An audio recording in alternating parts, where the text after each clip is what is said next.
Hello students. Now today I am going to start with your new chapter which is metals and non-metals. Students, there are many elements known till present and there are also similarities as well as differences in the properties of these elements. On the basis of their properties, these elements are students basically divided into two categories, that is metals and non-metals. Okay, so we are going to study about these metals and non-metals in this chapter. So in this video, first of all, I have included the topic metals.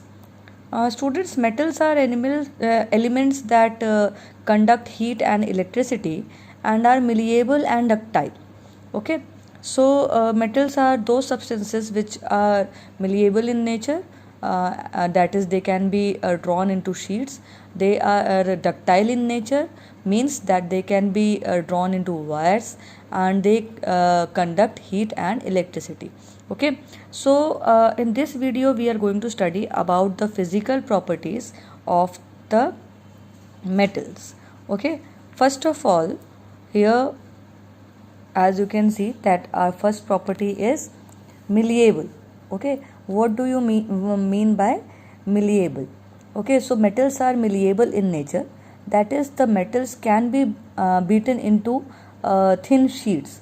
Okay, we can beat the metals into thin sheets. Okay,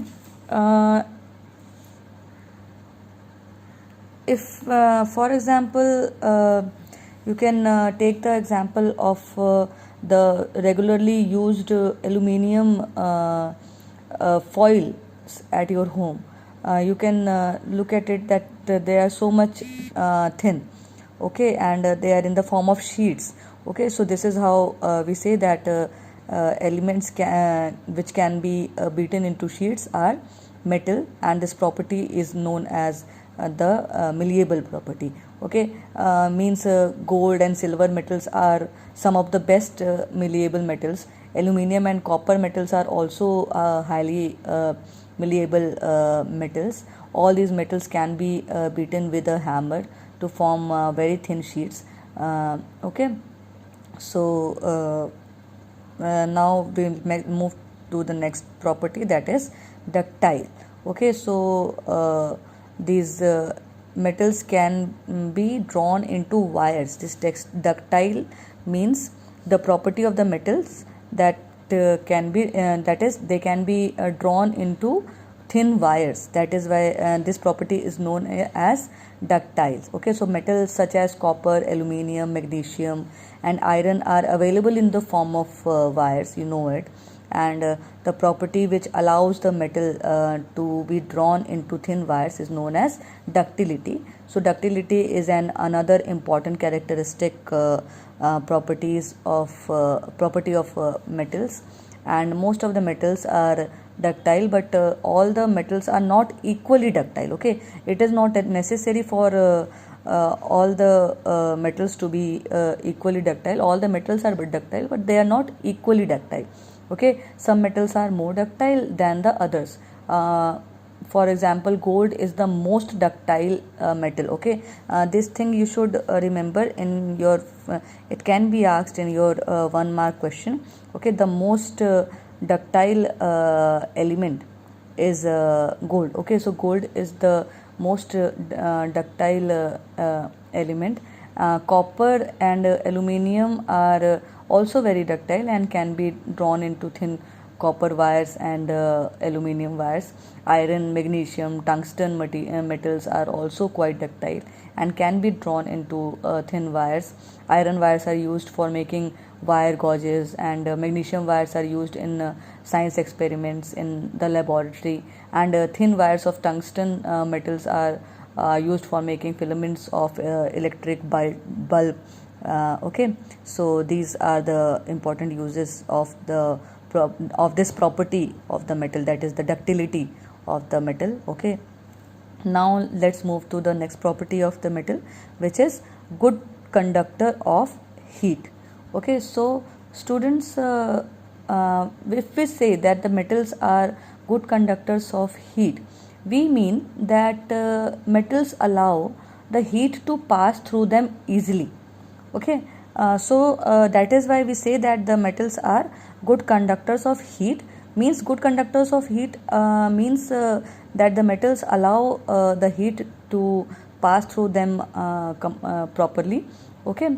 um, for example, you must have seen in your kitchen the utensils which we use in the kitchen. They get easily heat uh, by the burner. Okay, and when you will touch it, you can also get burnt through it. Means the utensils used in the kitchen which are of metals are easily they easily conduct heat. Okay, so basically conduction means the property of the element which allows the heat to pass through it. Okay, so that is why metals are known as the good conductors of heat, because they allow the heat to pass through them.